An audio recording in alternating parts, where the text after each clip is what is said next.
Kajela Meghalaya bakanong basyalong hagsi palay jung katayaw ila sungaw kendit halo kajing sapriang jung video hagi social media kabapen yaki brio ki bamla ban itu satya ki balathang ya kalama lairong jung kari India hang ni hakanong ba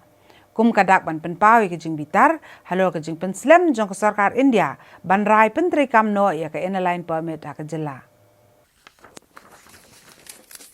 Kani ke video bajrong kumbashi minit tam bala tap ke Facebook account bala jer kerteng main admin. Men haka steps ngi palai ke penyi ke jing ai ding ya kalama bala senret petrol bala wa haka kenro.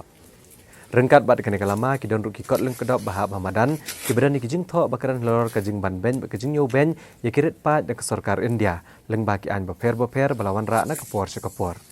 Kadang duk kejeng thok ke boong baleng bag nek video laku aban pedi baghanyo trap kam de kejela ke syakri ne ke jakate anyut jang menderi ke ban sasen syar ke jela den habot. Kadang kejeng thok ke boong ngide ki try jang ke bri nyo trap bat ngin sen syar hi dala de hala ke jang kari. Na kaliang jang ki pudet gila register de komokot duma hasilong sadar police station halor kene kejeng ja bat kejeng toket mentah kalaya cekamat ban lap den ya ki brio ke bedan kti.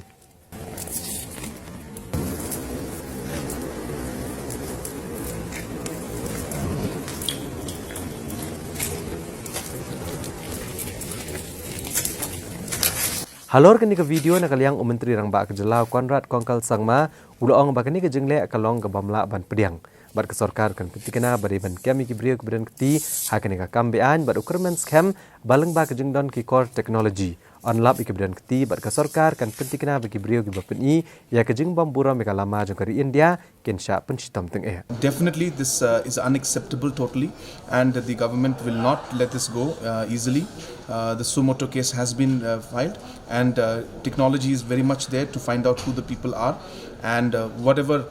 needs to be done, we will ensure it's done to make sure that people who have disrespected the flag of this country will not be let go so easily.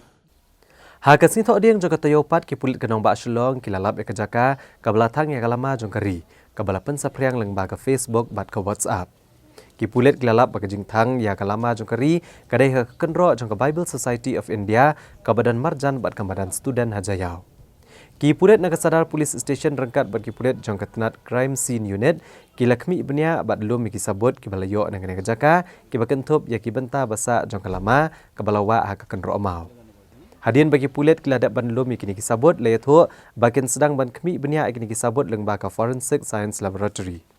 Syosyo layo jeng tipru bagi pulit mentai kelas sedang ban yet iki beriau kebidan keti haga ban lek kini ka kambean bat ban pengat yaki kat kum ki kendon an.